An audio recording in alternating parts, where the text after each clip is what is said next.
गांव के बाहर एक बहुत पुरानी हवेली थी। दिन में भी वहां कोई जाने की हिम्मत नहीं करता था। कहते कि हर अमावस्या की रात उस हवेली की टूटी खिड़कियों में लाल रोशनी जलती थी और किसी औरत के रोने की आवाज पूरे जंगल में गूंजती थी। गांव में करण नाम का एक 30 साल का लड़का रहता था। उसे भूत प्रेत की बातों पर बिल्कुल विश्वास नहीं था। एक दिन उसने अपने दोस्तों से कहा, अगर उस हवेली में सचमुच भूत है तो मैं आज रात वहीं रुक कर दिखाऊंगा। रात के 12 बजे करण हाथ में टॉर्च और कैमरा लेकर हवेली पहुंचा। जैसे ही उसने जंग लगा दरवाजा खोला, एक तेज ठंडी हवा चली और दरवाजा अपने आप बंद हो गया। अंदर चारों तरफ धूल जमी हुई थी। दीवारों पर पुराने चित्र लगे थे जिनकी आंखें ऐसा लग रहा था जैसे उसे देख रही हों। तभी ऊपर से किसी के चलने की आवाज आई। करण ने टॉर्च ऊपर घुमाई लेकिन वहां कोई नहीं था।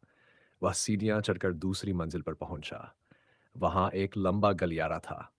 गलियारे के आखिर में सफेद कपड़े पहने एक औरत खड़ी थी जिसके लंबे बाल उसके चेहरे को ढक रहे थे। करण ने हिम्मत करके पूछा, कौन हो तुम? कोई जवाब नहीं आया। अचानक वह औरत धीरे धीरे उसकी तरफ बढ़ने लगी। करण डर गया और भागने लगा। भागते भागते उसे एक कमरा मिला। उसने दरवाजा बंद कर लिया। कमरे में एक पुरानी डायरी रखी थी।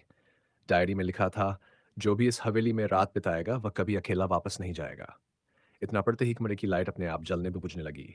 दीवारों पर खरोंचे बनने लगी और एक डरावनी हंसी पूरे कमरे में गूंज उठी। करण ने पीछे देखा तो वही सफेद साया उसके बिल्कुल पास खड़ा था। उसने आंखें बंद कर लीं। कुछ पल बाद जब उसने आंखें खोली तो कमरा खाली था। उसे लगा शायद यह उसका भ्रम था। तभी उसके कैमरे की स्क्रीन अपने आप चालू हो गई। उसमें रिकॉर्डिंग चल रही थी।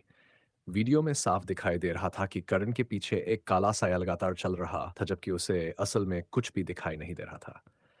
डर के मारे वह सीढ़ियों की तरफ भागा लेकिन सीढ़ियां गायब थीं। पूरी हवेली में सिर्फ एक आवाज गूंज रही थी, अब तुम यहीं रहोगे। अचानक सामने लगी सभी तस्वीरों के लोगों की आंखों से खून जैसा लाल पानी बहने लगा। करण जोर जोर से चिल्लाने लगा और बाहर निकलने का रास्ता खोजने लगा। तभी उसे दूर एक दरवाजा दिखाई दिया। वह पूरी ताकत से दौड़ा और दरवाजा खोलकर बाहर निकल गया। बाहर सुबह हो चुकी थी। गांव वाले उसे देखकर हैरान रह गए। करण के बाल सफेद हो चुके थे और उसके हाथ में वही पुरानी डायरी थी। उसने कांपती आवाज में कहा, वहां कोई इंसान नहीं रहता, लेकिन कोई है जो हर रात नए मेहमान का इंतजार करता। गांव वालों ने डायरी खोली तो आखिरी पन्ने पर एक नई तस्वीर बनी हुई थी। उस तस्वीर में करण खड़ा था और उसके पीछे वही लंबे बालों वाली औरत मुस्कुरा रही थी। उसी रात हवेली की खिड़की में दो परछाइयां दिखाई दी, एक उस औरत की और दूसरी करण की।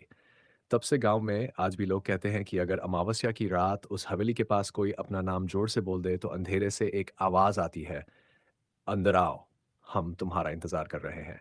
और अगले दिन वहां सिर्फ पैरों के निशान मिलते हैं, इंसान नहीं। समाप्त।